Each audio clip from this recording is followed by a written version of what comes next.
दोस्तों आज हम बात करेंगे पंच महापुरुष रोचक योग के बारे में। पंच महापुरुष योग जो है दोस्तों, मैं पहले भी बता चुका हूँ इसके बारे में आपको। सूर्य, चंद्रमा, राहु, केतु को छोड़ दें तो बाकी जो ग्रह हैं उनके द्वारा ये पंच महापुरुष योग बनता है। उनमें से मंगल के द्वारा जो योग बनता है उसका नाम है रोचक योग। इसके बारे में आज हम बात करेंगे। आगे बढ़ने से पहले दोस्तों बता दो, आप मेरे इंस्टाग्राम प्रोफाइल पे जरूर विजिट कीजिएगा। मैंने लिंक डिस्क्रिप्शन में दी है। काफ़ी इंटरेस्टिंग एस्ट्रोलॉजी से रिलेटेड पोस्ट मैं वहाँ पे शेयर करता हूँ, जो कि आपके नॉलेज को भी बढ़ाएगा और काफ़ी अच्छा लगेगा। अलग अलग योगों के बारे में अलग अलग आर्टिकल्स मैं वहाँ पे देता हूँ, तो उसे ज़रूर देखिएगा। राहु केतु से रिलेटेड वीडियोस अगर आपको चाहिए, हर एक लग्न के लिए मैंने दे रखे हैं, कैसे राहु को देखना है। आप मेरे प्लेलिस्ट को ज़रूर देखिएगा। स्पेशल एस्ट्रोलॉजी वीडियो, आपके जीवन से रिलेटेड मुद्दे, शादी, रिलेशनशिप, पैसा, हेल्थ, हर एक चीज़ से मैंने रिलेटेड वीडियोस दे रखी हैं, कैसे आपको चेक करना है। और साथ ही साथ राहु कैसे पॉजिटिव नेगेटिव, उन सब पे डिटेल्ड हर एक लग्न के लिए और जेमस्टोन के लिए, इन सभी चीज़ों के लिए मैंने ऑलरेडी वीडियोस दे रखी है मेरे चैनल में। प्लेलिस्ट को, मेरे चैनल को ज़रूर एक बार ध्यान से देखिएगा। दोस्तों आ जाता हूँ मुद्दे पे। आज हम बात करने वाले हैं रोचक योग, जो कि मंगल के द्वारा बनता है। ये पंच महापुरुष योगों में से एक है। इस योग, अब हमें सबसे पहले बात करना है ये योग बनता कैसे है। ये योग बनने से बनता जो है दोस्तों, कॉमन साइन को छोड़ दीजिए। कॉमन साइन यानी कि बुध और बृहस्पति। ये बुध, बहुत आसानी से बता रहा हूँ, बुध का जो भी लग्न है यानी मिथुन और कन्या, इनमें नहीं बन पाएगी। बृहस्पति का जो लग्न है धनु और मीन, यानी कि इन चार लग्नों में ये नहीं बन पाती है। इसके अपार्ट बाकी जो लग्न बचते हैं उन सब में ये बनती है। तो शुरू करते हैं। सबसे पहले दोस्तों बात करेंगे ये अगर योग हो आपकी कुंडली में तो क्या बताया गया। शास्त्रों में बताया गया कि बंदा साहसी होगा, वीर होगा, अच्छी लीडरशिप क्वालिटी होगी, बहुत साम्राज्य राजा होगा, हर एक तरह से मतलब प्रसिद्ध राजा होगा, बहुत सारे उसके पास ज़मीनें होंगी, संतान होंगी, हर एक चीज़ उसके पास, मतलब हर एक मायने में अच्छा बताया गया। लेकिन जैसे कि मैं हमेशा कहता हूँ, एस्ट्रोलॉजी में हर एक चीज़ बहुत इंपॉर्टेंट होती है, देश काल पात्र। आज के देश काल पात्र में क्या इसकी महत्वता है, उसको कैसे देखिए, उस हिसाब से इसको योग को समझेंगे। तो दोस्तों शुरू करते हैं मेष लग्न से। तो दोस्तों मेष लग्न में जाने से पहले मैं आपको बता दूं कि इसके रूल्स मैंने आपको बता दिए। जैसे कॉमन साइन में नहीं बनेगा, मैंने आपको बता दिया। अब यहाँ पे बनता कब है, ये बनता तब है जब मंगल केंद्र में हो, अपने राशि में हो या फिर अपनी उच्च की राशि में हो, ये तब बनता है। सबसे इंपॉर्टेंट क्या है, वो केंद्र में हो। केंद्र यानी 1, 4, 7, 10, पहले स्थान में, चौथे स्थान में, 7वें स्थान पे, 10वें स्थान पे। पहले, चौथे, 7वें, 10वें घर में मंगल होना इसके लिए इंपॉर्टेंट है, इस योग को बनने के लिए। उसके बाद मंगल अपनी राशि का होना चाहिए। मंगल यानी या तो मेष साइन में होना चाहिए, या तो स्कॉर्पियो वृश्चिक राशि में होना चाहिए, या फिर अपनी उच्च की राशि मकर कैप्रिकॉन में होना चाहिए, तभी ये योग बन पाएगा। मंगल केंद्र में अपने ही साइन का या उच्च के साइन का हो तो ये योग बनता है, जिसे हम रोचक पंच महापुरुष योग कहते हैं। इसकी खासियत जो लिखी गई है वो बताया मैंने। मेरे हिसाब से आज के काल पुरुष के उसमें देखा जाए तो दोस्तों ये जो रोचक योग किसी के चार्ट में होता है, बंदा बहुत कॉन्फिडेंट होता है, और मैं कहूँगा कि जीवन में किसी भी तरह से संघर्ष से डरेगा नहीं। वो कॉन्फिडेंटली उस चीज़ को सॉल्व करने की कोशिश करेगा, वो आगे जाएगा। हाँ, इनके जीवन में रिलेशनशिप इश्यूज आपको थोड़े देखने मिलेंगे, शादी से रिलेटेड इश्यूज देखने मिल सकते हैं, रिलेशनशिप से रिलेटेड इश्यूज मिल सकते हैं, हो सकता है इनको फैमिली से दूर रहना पड़ता हो, ऐसी सब चीज़ें इनको झेलनी पड़ सकती। लेकिन प्रोफेशन के लिए जहाँ पे बात करें बाहर के स्टेटस करियर के लिए, तो एक तरह से इनका नाम उनमें रहता है जो कि बहुत साहसी हैं, जो कि फिटनेस एक्सपर्ट आप कह सकते हो, या फिर किसी भी तरह की लीडरशिप क्वालिटी जहाँ पे बंदा फ्रंट एंड पे आके लड़ता है। मिलिट्री हो गई, पुलिस विभाग हो गया, इन सब जगहों पे आपको इनमें इनका इंटरेस्ट काफ़ी होता है, बिकॉज ये थोड़े से कॉन्फिडेंस ज़्यादा होता है। इनकी पर्सनैलिटी ऐसी होती है कि सामने वाले को ईजिली दबा देते हैं, काफ़ी कॉन्फिडेंट होते हैं। इनको दबाना बहुत मुश्किल होता है, क्योंकि एग्रेशन भी होता है, कॉन्फिडेंस भी होता है इनके अंदर। तो ये जीवन में इनको हमेशा आगे बढ़ाने को, किसी भी चीज़ से हार नहीं मानते जल्दी। तो ये इनकी बहुत पॉजिटिव चीज़ होती है, जो इनके जीवन में बहुत आगे लेके जाती है, क्योंकि मंगल का एक अपना तत्व जो होता है, फाइटिंग एबिलिटी वो देता है, फिटनेस देता है, कॉन्फिडेंस देता है। ये लाइफ में इनके, जो कि मैं कहूँगा कि बहुत ही ज़्यादा आगे लेके जाता है। अब बात करते हैं ये कैसे काम करता है। अगर हम एरीज की बात करें तो यहाँ पे ये कहाँ बन सकता है, यहाँ पे पहले भाव में बनेगा, एरीज में पहले भाव में बनेगा, और 10वां भाव जहाँ पे 10 नंबर लिखा हुआ है, मकर राशि पड़ रही है, 10वें भाव में और पहले भाव में ये योग बनेगा। अगर पहले भाव में बनता है तो भी जैसे मैंने बताया कि ये पर्टिकुलर इंसान के रिलेशनशिप इश्यूज हो सकते हैं, बिकॉज एक मैं कहूँगा एक मैलेफिक एस्पेक्ट 7th हाउस पे जा रही है और 4th हाउस पे भी जा रही है। चौथी दृष्टि और 7वीं दृष्टि को अगर हम ध्यान दें तो ये जो है 7वें और चौथे को देख रहे हैं। तो एक नेचुरल मैलेफिक की दृष्टि को हम ऐसा देखते हैं कि किसी भी घर को देखना इतना अच्छा नहीं मान रहा, खास करके जैसे मैंने कहा है जितने भी मैलेफिक प्लैनेट्स होते हैं उनका इमोशन, रिलेशन, इन सब चीज़ों से ज़्यादा बेनिफिट्स वो नहीं देते कभी भी। इन सब चीज़ों में आपको वो ज़्यादातर नेगेटिव रिजल्ट देते नजर आएंगे। हाँ, जो कर्म या फिर किसी प्रोफेशन से रिलेटेड चीज़ें हैं या फिर किसी चीज़ को हासिल करना है, जीतना है जीवन में, परेशानियों से निकलना, उन सब चीज़ों के लिए बेहतर रिजल्ट देते हैं। अगर यहाँ पे मंगल अगर पहले भाव में बैठे तो यहाँ पे हमें ये चीज़ नहीं भूलनी है कि ये अष्टम के स्वामी भी हैं। यहाँ पे स्वराशि जो 8 नंबर आपको साइन दिख रहा है वो उनकी अपनी स्कॉर्पियो साइन है, तो वहाँ के भी मालिक वही हुए। तो एक अष्टमेश का लग्न में जाना थोड़ा बहुत मैं ये कहूँगा कि इनके जीवन में अचानक चेंजेस काफ़ी आएंगे, यानी कि उतार चढ़ाव जीवन में थोड़ा इनको देखना पड़ सकता है। लेकिन एक विनर एटीट्यूड इनके पास होगा, जो भी बंदा होगा विनर एटीट्यूड का होगा, काफ़ी ज़्यादा नेम एंड फेम उसके पास होगा। जिस भी काम को करेगा तो लगेगा कि हाँ किसी एक साहसी व्यक्ति ने किया हुआ है अपने तरीके से। रिलेशनशिप के लिए थोड़ा बहुत डिस्टर्बेंस हो सकता है, बट इस पे अगर किसी शुभ ग्रह की दृष्टि पड़ जाए जैसे बृहस्पति की या शुक्र की या चंद्र की, तो एक हद तक ये ऑलमोस्ट ये जो प्रॉब्लम है रिलेशनशिप में भी रिजॉल्व हो जाती है। अब दूसरी बात मैं करूँ, अगर यहाँ पे 10th भाव में ये बने 10th हाउस में, यहाँ पे मकर राशि है, वहाँ पे ये उच्च के हो जाते हैं। 10th हाउस में गए तो ये मैं कहूँगा ये ज़्यादा फ्रूटफुल है, बहुत अच्छा रिजल्ट देगा। यानी कि 10th भाव में जो मंगल होता है इसको डायरेक्शनल स्ट्रेंथ मिल जाती है। डायरेक्शनल स्ट्रेंथ कहने का मतलब ये होता है कि एक प्लैनेट को एक वे मिल जाता है आपको आगे बढ़ाने का, एक अच्छा सपोर्ट से, मतलब उसको एक मोटिव मिल जाता है मैं कहूँगा। तो 10th हाउस में डायरेक्शनल स्ट्रेंथ मिलती है, यहाँ पे उच्च का भी, एक्साल्टेशन का भी साइन है उसका, तो ये बहुत अच्छा रिजल्ट देता है। यानी कि प्रोफेशन वाइज मैं कहूँ कि स्टेटस वाइज से इंसान को बहुत ऊपर लेके जाता है, यानी कि पदोन्नति बहुत देता है। और ऐसे ऐसे पदों में ये बंदा जाएगा जहाँ पे बोलते हैं ना कि इसकी इज्जत की जाती है बहुत, लाइक इसका जो कॉन्फिडेंस होता है, इसका जो मैनेजमेंट स्किल होती है, यानी कि जो आसानी से जो लोगों को, जैसे जिन लोगों को नहीं संभाला जा सकता उनको भी कैसे हैंडल करना है, कैसे संभालना है, वो चीज़ इनके अंदर बहुत अच्छी क्वालिटी होती है और उसके वजह से इनको बहुत सराहा जाता है।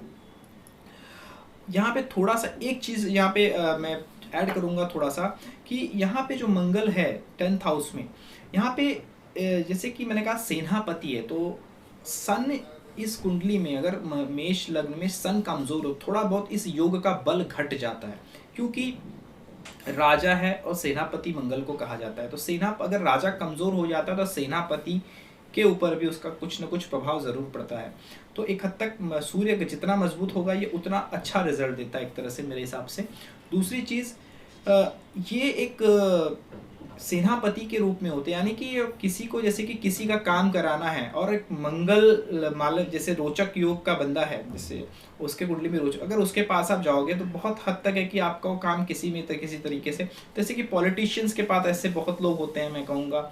जो दूसरी बात मैं कहूँगा कि जो लोग मिलिट्री में हैं, जो भी ऐसे काम है जहाँ पे संघर्ष भी है, जीत भी है और विनिंग एटीट्यूड है, उन सब जगहों पे बहुत अच्छा रोल प्ले करते हैं। Apart from this, Mangal engineering के क्षेत्र को भी दर्शाता है, इंजीनियरिंग, मैकेनिकल क्षेत्र को, इन सब में भी ये बहुत अच्छा रिजल्ट देता है। लाइक बंदे को काफ़ी प्रमोशन मिलता है, उसके वर्किंग एटीट्यूड काफ़ी सराहे जाते हैं, इन सब चीज़ों के लिए अच्छा होता है। मंगल 10th भाव में ये इंजीनियरिंग, मैकेनिकल, इन सब चीज़ों के लिए भी अच्छा होता है। रियल स्टेट से रिलेटेड बिजनेस के लिए भी बहुत अच्छा रिजल्ट देता है। अगर आप रियल स्टेट से रिलेटेड बिजनेस में हैं, चाहे बिल्डर हैं, चाहे आप प्रॉपर्टी एजेंट हैं, एनीथिंग, अगर मंगल का योग आपके 10th भाव में है तो इन सब प्रोफेशंस में आपको इस बहुत अच्छे लेवल की सक्सेस देगा। आप यहाँ पे अपनी काबिलियत इस तरह से सिद्ध करोगे, काफ़ी लोग आपको जानेंगे और आपका एक अच्छा स्टेटस होगा मार्केट में। ये इसे कहा जाता है रोचक योग, किस तरह से काम करता है। तो आपको जैसे मैंने बता दिया दोस्तों, इसी तरह से आपको बाकी लग्न में भी देखना है कि केंद्र में जब मंगल आता है, याद रखिए, जैसे कि मैं अगर बात करूं कि मान लीजिए अभी टॉरस में बात करते हैं। टॉरस में अगर मैं बात करूँ यहाँ पे वृष लग्न की, यहाँ पे देखेंगे 2 नंबर लिखा हुआ लग्न में वृष लग्न हो गया। वृष लग्न में मंगल देवता 12वें के स्वामी है। यहाँ पे मालव्य योग 7वें भाव में बन रहा है। मैं हमेशा कहता हूँ कि देखिए जितने भी नेचुरल मैलेफिक्स हैं, चाहे सैटर्न हो, मार्स हो, राहु केतु हो, या फिर कोई भी ऐसे प्लैनेट हो, तो ये 10वें, तीसरे, छठे, 11वें में बहुत अच्छा रिजल्ट देते हैं। 7वें में भी रिजल्ट देते हैं। 7वें में राहु भी अच्छा रिजल्ट देता है। 7वें में एक हद तक शनि भी ठीक ठाक रिजल्ट देता है। मंगल भी एक हद तक ठीक ठाक देगा। लेकिन यहाँ पे दिक्कत यह आती है कि जिन भाव से इमोशन या ट्रस्ट जुड़ा हुआ है वहां पे थोड़ी दिक्कत आ जाती है। 7वें भाव से पार्टनरशिप, रिलेशनशिप जुड़ी हुई है, मैरिड लाइफ जुड़ी हुई है, तो यहाँ पे थोड़ा सा अनबन होना, दिक्कतें आना, उसके लिए थोड़ा सा प्रॉब्लम ज़रूर क्रिएट करता है। तो अगर वृष राशि में बनता भी है, सॉरी वृष लग्न में अगर ये मालव्य योग बनता है, तो मैं कहूँगा यहाँ पे बहुत अच्छा योग, मैं इसका बहुत अच्छा रिजल्ट मैं नहीं कह सकता। कारण ये है कि जो मूल त्रिकोण साइन होती है बहुत इंपॉर्टेंट होती है किसी भी प्लैनेट की। तो अगर इस लग्न कुंडली में रोचक योग बन भी रहा है तो आप ध्यान देंगे 1 नंबर साइन जो कि 12वें भाव में पड़ रही है। 12वां भाव एक त्रिक स्थान माना जाता है और उस स्थान के स्वामी को फंक्शनल मैलेफिक प्लैनेट भी कहा जाता है। और लग्न के हिसाब से मैं देखूं तो शुक्र के साथ मंगल को एक तरह से पूरक का काम करते हैं। वो बहुत अच्छा रिलेशनशिप नहीं माना जा सकता शुक्र और मंगल का। एक देखा जाए तो शुक्र और मंगल में बहुत अच्छा रिलेशन नहीं माना जा सकता, जैसे शत्रुवत एक तरह से रिलेशन उनके बीच में है। साथ ही साथ इस भाव में फंक्शनल, इस लग्न कुंडली में वो फंक्शनल मैलेफिक है। तो मैं कहूँगा कि देखिए अगर आप सोशली डील करते हो, सोशल डील कोई करते हो, तो वहाँ पे एक हद तक आपको, जैसे कि फॉर एग्जांपल कहने का मतलब एक एग्जांपल के तौर पे मैं समझाना चाहूँगा, जैसे आप कुछ ऐसे लीडर को देखते होगे अचानक से उभरते हैं छोटी पार्टी से धीरे धीरे बड़ी पार्टी। फॉर एग्जांपल जैसे भी कन्हैया कुमार को आप देख रहे हो, या फिर बहुत सारे यूथ आ रहे हैं कुछ न कुछ मुद्दे को लेके और लीड कर रहे हैं सोशली लोगों को। तो ऐसे लोग जो होते हैं 7th हाउस मंगल, अगर 7th हाउस में अगर ऐसे कुछ प्लैनेट हैं जो कि अच्छी स्थिति में मैलेफिक प्लैनेट, तो कुछ ऐसा काम कराते हैं। तो यहाँ पे मालव्य योग होगा, तो यानी कि फ्रंट एंड में लीड करने वाला बंदा जो होगा सोशल, यानी कि 7th हाउस क्या होता है, समाज होता है। समाज के लिए कुछ अगर कर रहा है बंदा, वहाँ पे उसको एक अच्छा, जैसे कि एग्जांपल एनजीओ चला रहा है कोई, या फिर आप कोई भी सोशल एक्ट किसी भी तरीके का बेनिफिट के लिए कर रहे हो, तो वहाँ पे एक हद तक ये रिजल्ट अच्छे देगा। अपार्ट फ्रॉम दिस, फॉरेन से रिलेटेड कोई काम आपका है, फॉरेन से रिलेटेड कोई बिजनेस आप करते हैं जहाँ पे आपका फॉरेन से डील होता है, उसके लिए ये एक हद तक अच्छा रिजल्ट देगा। अदरवाइज बहुत अच्छा रिजल्ट मेरे हिसाब से टॉरस लग्न में मैंने नहीं देखा है, और शायद अगर मैं गलत हूँ तो आप मुझे ज़रूर कमेंट करिएगा। सेम आगे बढ़ते हैं। तो जैसे स्थिर साइन जो है दोस्तों वहाँ पे एक जगह पे बनता है, जैसे टॉरस में एक जगह पे ही बना। सेम लियो की अगर मैं बात करूँ स्थिर साइन है, स्थिर साइन में ये एक जगह पे ही बनेगा पूरे चार्ट में। कर्क लग्न में भी ये बनेगा, कर्क लग्न में काफ़ी अच्छा रिजल्ट देगा। लेकिन कर्क लग्न में भी यही दिक्कत आ जाती है कि ये 10वें भाव में जब बनेगा तो बहुत अच्छा रिजल्ट देगा। और अगर 7वें भाव में, जहाँ पे उच्च का तो हो जाएगा, कर्क लग्न की अगर मैं बात करूँ तो ये 7वें भाव में बन सकता है और 10वें भाव में बन सकता है। तो जब 7वें भाव में बनेगा तो भी ये बहुत अच्छा रिजल्ट देगा, क्योंकि देखिए यहाँ पे ये एक बहुत ही पॉजिटिव प्लैनेट है। यहाँ पे एक तरह से योग कारक है मंगल, कर्क लग्न में योग कारक प्लैनेट है। 10वें भाव और 7वें भाव, और 7वें में आके अगर उच्च का होता है तो 10वें भाव में उसकी मेष साइन, मेष जो राशि है वो पड़ती है, तो एक तरह से बहुत अच्छा रिजल्ट देगा कर्क लग्न में। लेकिन हाँ, यहाँ पे भी मैं कहूँगा रिलेशनशिप इन सब चीज़ों के लिए थोड़ा बहुत ये अनस्टेबल करता है, ये वैवाहिक जीवन को थोड़ा बहुत तकलीफ देता है। ये चीज़ आपको समझ के चलनी पड़ेगी। लियो के लिए मैंने बता दिया, लियो में ये लियो साइन में अगर आप ध्यान देंगे तो एक ही जगह पे बनेगा, सब जगह पे ये बनेगा नहीं, चौथे घर में बनेगा। चौथे घर में मंगल का बनना तो प्रॉपर्टी के लिए बहुत अच्छा होता है। मैं आपको बता दूँ, लियो सिंह लग्न में अगर ये बन रहा है तो प्रॉपर्टी के लिए बहुत अच्छा है। प्रॉपर्टी हो गया, गाड़ी वाहन हो गया, इन सब चीज़ों के लिए एक हद तक काफ़ी अच्छा रिजल्ट देगा। और ये रिजल्ट और भी अच्छा तब हो जाता है अगर ये मैं कहूँगा कि बुध के नक्षत्र में बैठा हो मंगल यहाँ पे, तो और भी अच्छे रिजल्ट देता है यहाँ पे। तो गाड़ी वाहन भूमि के लिए बहुत अच्छे रिजल्ट देता है। और एक तरह से 10th हाउस को देख रहा है तो उस वहाँ से रिलेटेड, प्रोफेशन से रिलेटेड भी अच्छे रिजल्ट ही मिलते हैं। साथ ही साथ 11th हाउस को देख रहा है, वहाँ से रिलेटेड भी अच्छे रिजल्ट मिलते हैं। लेकिन यहाँ से ये 7th हाउस को दृष्टि देता है। अगेन वही जो आपको पता होगा, इंडियन एस्ट्रोलॉजी में मांगलिक की प्रॉब्लम होती है, तो 7th हाउस में हो या 4th हाउस में या फर्स्ट हाउस में, यहाँ पे भी वो दृष्टि दे रहा है 7th हाउस, तो थोड़ा बहुत अगेन यहाँ पे मैरिड लाइफ को ये दिक्कतें देता है, तो ध्यान दीजिएगा। और चौथा भाव जैसे कि माता का भाव है, तो लेकिन हाँ 4th हाउस में मंगल का मैंने एक चीज़ नोटिस किया है कि उनकी माता जो होती काफ़ी एक्टिव होती है। अगर चौथे भाव में आपके मंगल है तो मुझे बताइएगा, आपकी मदर काफ़ी एक्टिव रही होंगी, काफ़ी लाइक उनको खाली बैठना नहीं पसंद होगा, इन शॉर्ट में कहूँगा। और बहुत बार ऐसा देखा गया कि वर्किंग महिलाएं ज़्यादा होती हैं। उसके बाद सेम एज इट इज़ आपको देखना है, जैसे मैंने बता दिया है, कॉमन साइन में नहीं बनते, बुध और बृहस्पति के लग्नों में नहीं बनता है। जितनी भी चर राशियाँ हैं, चर राशियों में ये 2 स्थान पे बनेगा। और स्थिर राशियाँ जो है, स्थिर राशियाँ टॉरस है, लियो है, एक्वेरियस है, स्कॉर्पियो है, इन सब जगहों पे ये एक ही स्थान पे बनेगा, तो ये ध्यान दीजिएगा। तो दोस्तों इस तरह से देखिएगा, अगर मंगल जैसे स्कॉर्पियो में अपनी कुंडली में छठे भाव के स्वामी, तो यहाँ पे 1-6 यानी कि ऐसे बंदे में जीवन में इसके संघर्ष काफ़ी रहेगा, दुश्मन भी काफ़ी हो सकते हैं, क्योंकि पहले भाव में अगर बनता है ये, पहले भाव में अगर ये, जैसे कि मैंने बताया आपको कि स्थिर राशि है तो एक ही स्थान पे बनेगा, तो जो स्कॉर्पियो है वो फिक्स्ड साइन है, स्थिर राशि है।